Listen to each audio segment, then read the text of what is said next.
Welcome to Industry Leader Insights. I'm Andrew Montesi. For years, when we've talked about the reverse mortgage opportunity, the conversation has quite rightly centred on baby boomers, and it's easy to understand why. Today's retirees hold an extraordinary amount of housing wealth. In fact, homeowners aged 62 and over held approximately $14.6 trillion in home equity at the end of 2025. That's trillion with a T. And that housing wealth remains one of the largest untapped retirement assets in America. So it's no surprise that boomers continue to be the primary focus of the industry. But today I want to talk to you about a group that often flies under the radar, a generation that isn't usually front and centre in reverse mortgage conversations, a generation that, in my view, could become one of the biggest long-term opportunities for our industry. I'm talking about Generation X. Because while boomers are today's market, Gen X is rapidly becoming tomorrow's market. And the industry needs to start paying attention now. Liberty Reverse wants to help you grow your reverse mortgage business with our proprietary Equity IQ product suite. Equity IQ gives your borrowers access to more funds, lowers their upfront costs, and expands eligibility for home purchases. Learn more at partners.libertyreversemortgage.com today. This ad is intended for mortgage professionals only and is not a consumer solicitation. PHH Mortgage, doing business as Liberty Reverse Mortgage, is an equal housing lender. NMLS number 2726.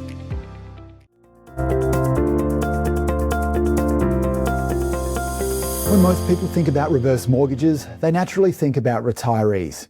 But here's something important. The oldest members of Generation X turn 62 in 2027. That means they begin becoming eligible for HECMs next year. And every year after that, another cohort of Gen X homeowners enters eligibility. Now, think about what that means. We're not talking about a one-year opportunity.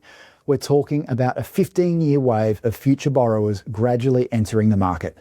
In many ways, we're standing at the very beginning of that wave today. The question is whether we start preparing for it now or wait until it's already arrived. To understand the opportunity, we need to understand the generation itself, because Gen X isn't simply a younger version of the baby boomer generation. They've had very different life experiences. Many have come of age during periods of economic uncertainty. They've lived through the dot-com crash, the global financial crisis, and the COVID disruption, and the recent inflation and interest rate cycle.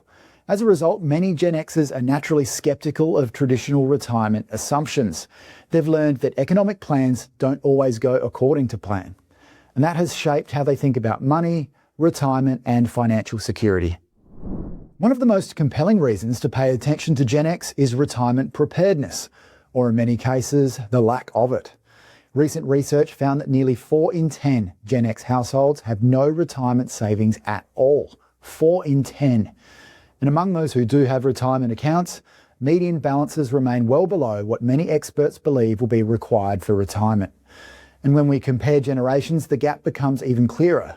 According to the Transamerica Retirement Survey, median retirement savings for Gen X workers sits around $107,000. For boomers, it's approximately $270,000. That's not to suggest that Gen X doesn't have wealth. Many absolutely do. But increasingly, that wealth is concentrated in one place, their homes. That's where this becomes particularly relevant for our industry, because housing wealth may play a much larger role in retirement planning for Gen X than it did for previous generations. The numbers become even more interesting when we look at confidence. Research from Fidelity found that only 53% of Gen Xers feel confident they can retire when and how they want, and roughly 1/3 expect that they may need to continue working during retirement. For reverse mortgage professionals, that's an important insight, because people who are uncertain about retirement are often more open to exploring alternative strategies. Not necessarily because they're desperate, but because they're planning. They're looking for flexibility. They're looking for options. And increasingly, housing wealth becomes part of that conversation. Another thing that makes Gen X unique is where they sit in the family structure. They've been labelled by some as the sandwich generation because they're supporting both generations at the same time. They've got their kids, and then they've also got their parents. And according to Pew Research, more than half of Americans in their 40s have both a living parent aged 65 or older and are either raising or financially supporting a child as well.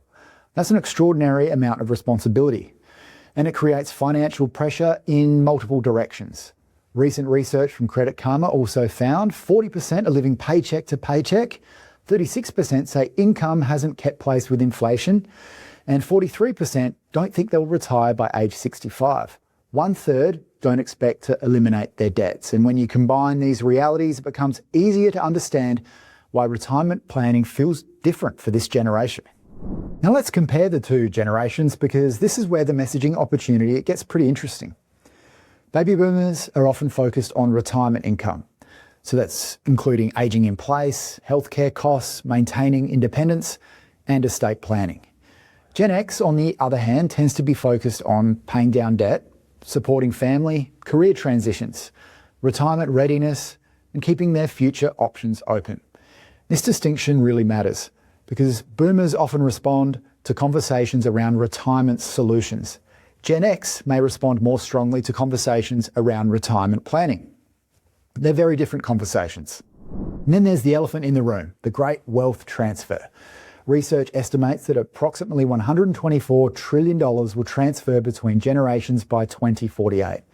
Nearly $100 trillion is expected to come from baby boomers and older generations.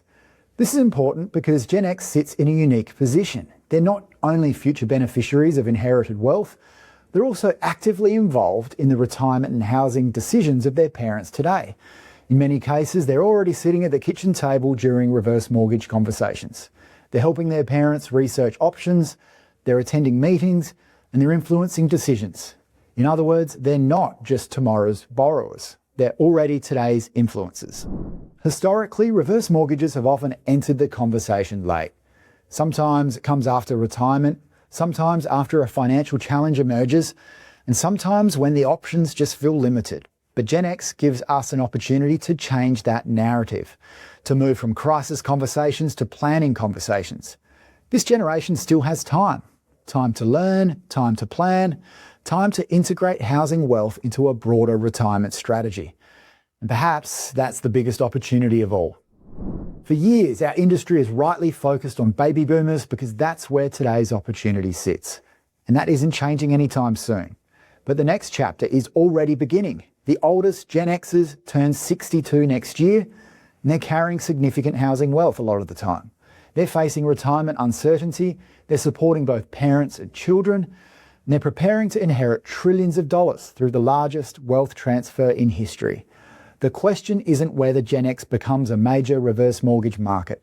The question is whether our industry starts educating them now.